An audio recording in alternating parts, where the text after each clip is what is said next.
ನಮ್ಮ ಸಮಾಜದಲ್ಲಿ ಯಾರು ಆಲ್ಕೋಹಾಲ್ ಅಡಿಕ್ಷನ್ ಯಾರಿಗೂ ಇರ್ತದೆ ಅವರಿಗೆ ತುಂಬಾ ಹೃದಯ ದೃಷ್ಟಿಯಿಂದ ನೋಡ್ತಾರೆ. ನಿಜವಾಗಿ ನಮ್ಮ ಒಳಗೆ ಅವರ ಬಗ್ಗೆ ಒಂದು empathy should be there for those who have a alcoholism, because this should not be taken with the bad intentions. This is very important for all those who want to treat.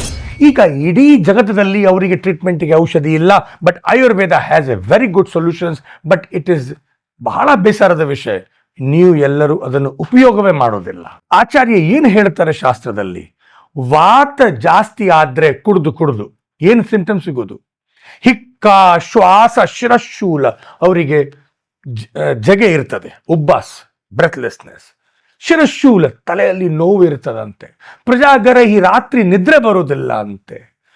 ಅಷ್ಟು ಮಾತ್ರ ಅಲ್ಲ, ಇದರ ಜೊತೆಗೆ ಬಹು ಪ್ರಲಾಪಶ್ಚ, every time ಏನು ಮಾತಾಡ್ತಾ ಇರ್ತಾರೆ ಬಾಯಿಂದ, ಸ್ಪೀಕಿಂಗ್.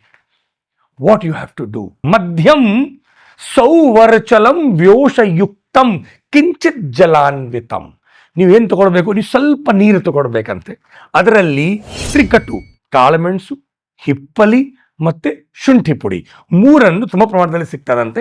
1/4 ಚಮಚೆ ಹಾಕಿ, ಅದರಲ್ಲಿ 1/4 ಚಮಚೆ ಸೈಂಧವ ಉಪ್ಪು, ಪಿಂಕ್ ಸಾಲ್ಟೇ ಇರಬೇಕು, ಸೈಂಧವ ಉಪ್ಪು ಮಿಕ್ಸ್ ಮಾಡಿ ಅವರಿಗೆ ಆ ಜೀರ್ಣ ಮಧ್ಯಾಯ ಕುಡಿದು ಮಾತಾಡಿ ತಲೆಯೆಲ್ಲ ಹಾಳಾದ್ಮೇಲೆ, ಸುಸ್ತಾದ್ಮೇಲೆ, ಆವಾಗ ಅವರಿಗೆ ಪ್ರತಿ ಅರ್ಧ ಗಂಟೆಗೆ ನೀವು ಕೊಟ್ರೆ ಮದ ಪಾನಾತ್ಯಯ ಅಪಹಂ complete 101% person will get out of that agony, that problem, and slowly he can reduce drinking alcohol.